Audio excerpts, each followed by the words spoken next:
Okay, may adlaw sa tanan. This time atong isgutan karon kay subtraction of fraction. More or less parihara ang steps nila sa addition of fractions.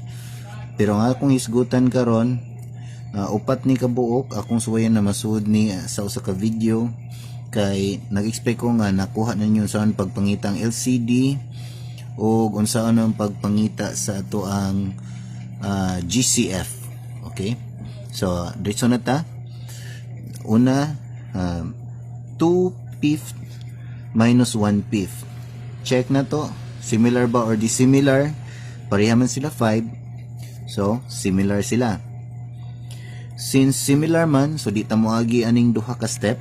Diretso ta dire nga copy denominator ko no. So, ang atong denominator is 5.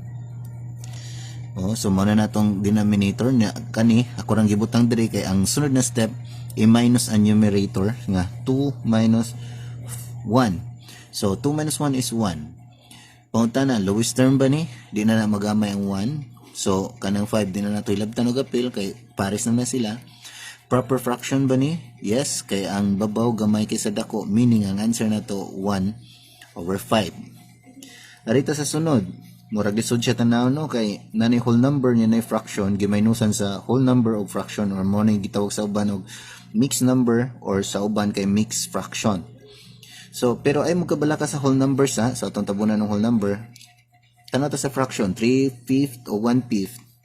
Pareha sila 5. So similar ra gyapon. O kay similar man, di ta moagi dire, diso ta copy sa denominator. Ang denominator nila kay 5. So, kung naisuwat dire ang 5, 3 minus 1 is 2.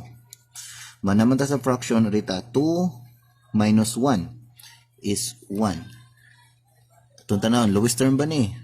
2/5. Kung inyong gamitan ng GCF, ang GCF ani 1. Meaning, morag yapon na, lowest term na siya.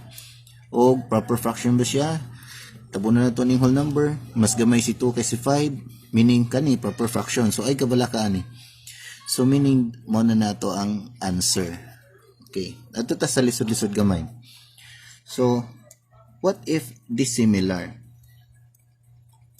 Dissimilar ni kay 3 ug 4. Di sila parehag ubos. So, atong i-change into similar. Atong pangitaon ang LCD sa fraction. Kung ato na ning i-solve, kung ayaw, di lang ako ipakita din sa pag-solve ng LCD ha. So, separate lang. Basta ang LCD ani karon kay 12. So, kay na naman tayo bagong denominator, ang kuwang nato i-change ang numerator. Dili, ginawa ng babaw.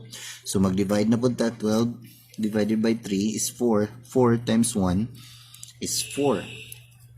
Dayon, sa ikaduhan ng fraction, 12 divided by 4 is 3. 3 times 1 is 3. Then, kopyahan na to ang minus, okay? So, nanatay similar fraction. Ganina, dissimilar, karon similar na. Since similar naman, atong kopyahan ng denominator, which is 12. Muna niya 12.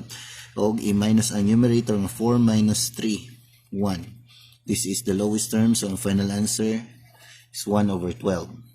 Okay, next. Arita. Kani, nanay mixed number. Kani, wala. Pwede ragyog na, pwede guwa. So, ato ta, this is dissimilar.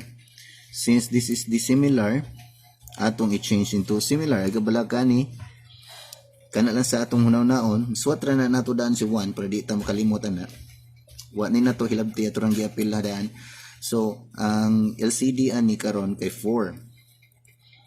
Okay, so natay 1, natay denominator nga 4.